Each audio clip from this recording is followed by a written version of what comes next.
नमस्कार दोस्तों, मैं अनिरुद्ध आपके अपने टारगेट विद आर के चैनल पर आपका हार्दिक स्वागत करता हूं। जैसे कि आप दोस्तों देख रहे होंगे, हम आपको पॉलिटी की क्लास देते हैं। हम उसी पॉलिटी क्लास में जो पिछली क्लास मैंने पढ़ाई थी, राज्य विधानमंडल क्लास आपको मैंने पढ़ाई थी। और राज्य विधानमंडल से आगे हम ये पढ़ रहे हैं उच्च न्यायालय। क्या पढ़ेंगे? उच्च न्यायालय को हम पढ़ेंगे इस क्लास में। क्या पढ़ेंगे?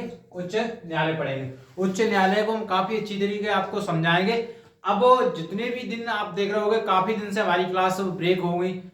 अब मैं आपसे प्रॉमिस करता हूं, आपको हफ्ते में मेरी क्लास कम से कम क्लास 4-5 क्लास आपको मिलेंगी रेगुलर। अब कोई भी गैप नहीं होगा। आप हमारे चैनल को टारगेट विद आर के चैनल को हमारे सपोर्ट करें और हमें थोड़ा अप्रिशिएट करें, जिससे हमारा भी थोड़ा मोटिवेट डिमोटिवेट ना हो, मोटिवेट मुझे भी मोटिवेशनल हो। अब हम क्लास आपको हम पढ़ाते हैं उच्च न्यायालय। आज हम आपकी क्लास को क्या पढ़ाएंगे? आज हम आपको उच्च न्यायालय के बारे में पढ़ाएंगे। उच्च न्यायालय क्या होता है? उच्च न्यायालय आपने देखा होगा, केंद्र के लिए सुप्रीम कोर्ट होता है। केंद्र के लिए क्या होता है? सर्वोच्च न्यायालय होता है। इसी तरह राज्य के लिए क्या होता है? उच्च न्यायालय होता है। ये कैसे देखेगा? राज्य को देखेगा। उसी क्रम में हम देखते हैं, आज हम क्या पढ़ेंगे? उच्च न्यायालय। ठीक है, क्या पढ़ेंगे? उच्च न्यायालय। उच्च न्यायालय क्या होता है? प्रत्येक राज्य के लिए न्यायिक प्रशासन में उच्च न्यायालय की स्थिति शीर्ष होती है। कहने का मतलब, न्यायिक न्यायिक प्रशासन में उच्च न्यायालय की राज्य में क्या स्थिति होती है? शीर्ष होती है, यानी सबसे ऊपर होता है, टॉप होता है। किसमें? न्यायिक प्रशासन में कौन होता है? उच्च न्यायालय। क्या होता है? उच्च न्यायालय की स्थिति कैसी हो रही है? होती है शीर्ष होती है। ठीक है, पहला पॉइंट, कोई दिक्कत नहीं। मैं ये पहले पॉइंट इस वजह से लिख देता हूं, इससे क्लास जल्दी हो जाएगी। 30 मिनट का मटेरियल 10 मिनट में खत्म हो जाएगा और समझाने के बस आपको समझना है। इससे आप डायरेक्ट क्या ले सकते हो? एक स्क्रीनशॉट ले सकते हो। स्क्रीनशॉट से फिर एक टॉपिक को अच्छी तरीके से हम आपको समझाएंगे, वो क्लियर कर सकते हो। अब देखो, दूसरा पॉइंट मैंने दिया है, प्रत्येक राज्य के लिए एक उच्च न्यायालय की व्यवस्था की गई है। प्रत्येक राज्य के लिए एक उच्च न्यायालय की व्यवस्था की गई है। किसमें? ये संविधान में बात बोली गई है। प्रत्येक राज्य के लिए क्या होनी चाहिए? एक उच्च न्यायालय की व्यवस्था की गई है, उच्च न्यायालय की। अब ये कोई दिक्कत, इस पॉइंट में कोई दिक्कत नहीं है। अब आगे आते हैं आर्टिकल 214।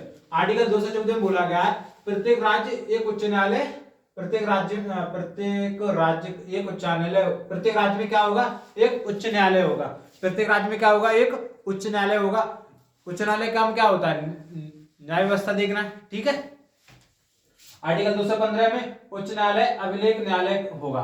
उच्च न्यायालय क्या होगा? एक अभिलेख न्यायालय होगा। अभिलेख न्यायालय का मतलब, देखो, अभिलेख का मतलब हम समझा दें। अभिलेख मतलब रिकॉर्ड। इस तरीके से देखो, अपना जैसे हाई कोर्ट है, अपना इलाहाबाद हाई कोर्ट है, वो कोई निर्णय दे दी, किसी पे भी निर्णय दे दिया, उसका वो निर्णय क्या हो जाएगा? रिकॉर्ड हो जाएगा।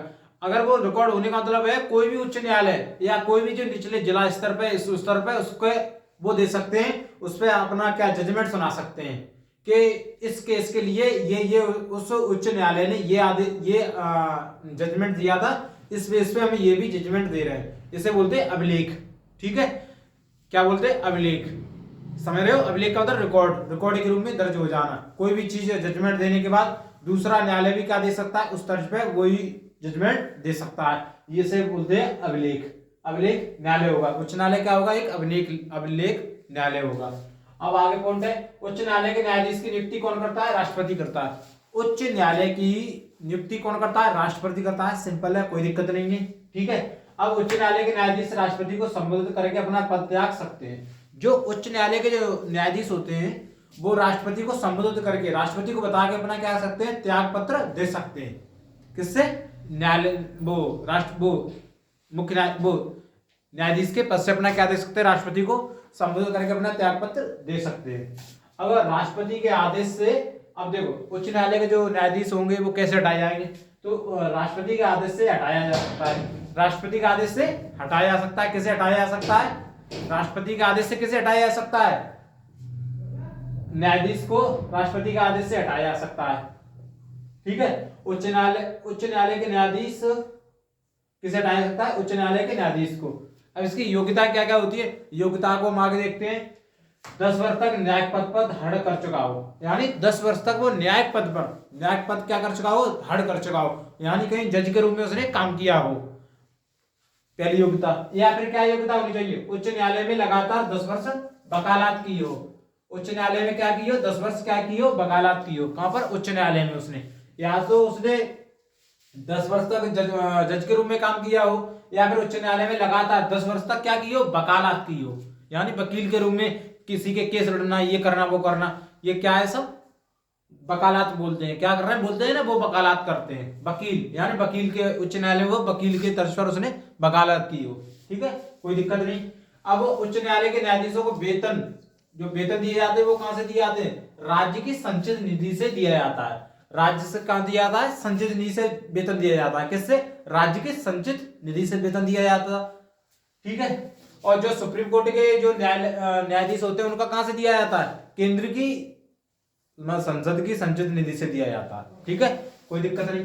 अब आगे आते हैं हम आर्टिकल 226। आर्टिकल 226 में बोला गया है, मूल अधिकारों को परिवर्तित कराने के लिए जारी करने की शक्ति उच्च न्यायालय को है।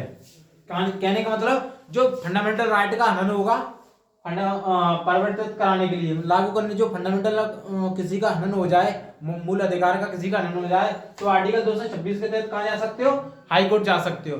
ठीक है, हाई कोर्ट को ये शक्ति दी गई है कि हाई कोर्ट इस पर सुनवाई कर सकता है उसकी, बट इसमें ये कंडीशन है, हाई कोर्ट सुनवाई वो अपनी मतलब उसकी मर्जी है, उसकी स्वेच्छा है, वो अगर करे या ना करे। कोई दिक्कत नहीं। आगे बढ़ते हैं।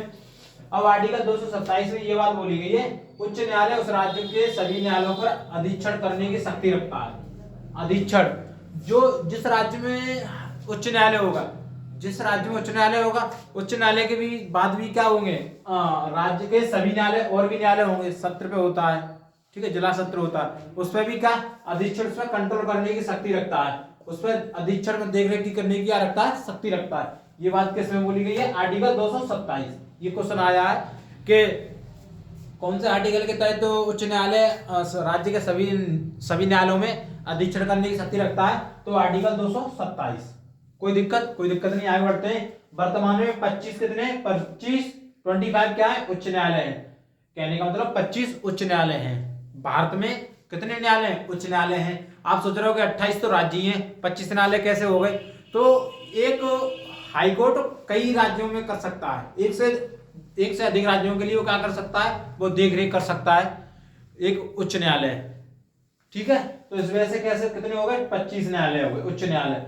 संसद उच्च न्यायालय के न्यायिक क्षेत्र का विस्तार कर सकती है।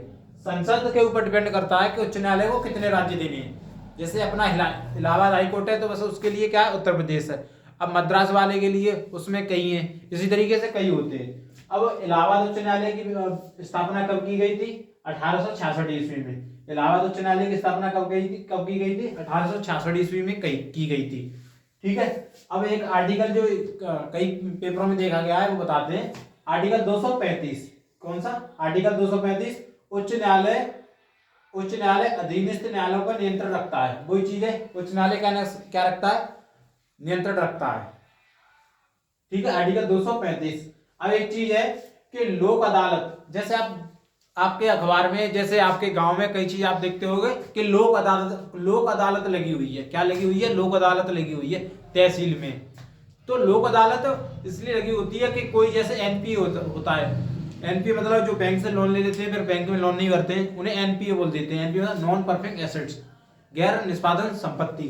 वो लोक अदालत में कई निपटारे होते हैं। यही नहीं कि एनपीए होता है, कोई डिफॉल्टर है, कोई कुछ है, कोई किसी पे केस चल रहा है और कोई दिवालिया हो गया, बहुत सी बातें होती है। इसमें लोक अदालत के माध्यम से सामान्य न्यायालयों से लंबित मामलों को दोनों पक्षों के मध्य समझौता कर देते हैं। दोनों पक्ष, जैसे किसी ने बैंक ऑफ इंडिया से लोन ले लिया है, केसीसी ले ली, अब वो नई सुनवाई हो रही है उसमें, तो दोनों पक्षों को आपस में मिला के वो संशोधन करते हैं, उसका आधार निपटारा कर देते हैं। ये लोक अदालत का काम होता है। सामान्य न्यायालयों की तरह ये बात काम करती है। उच्च न्यायालय से इससे बाहर क्वेश्चन कोई नहीं जाएगा। आप कल अगली क्लास मिलेगी आपको, आज ये क्लास मिलेगी। तब तक के लिए धन्यवाद। ये हमारे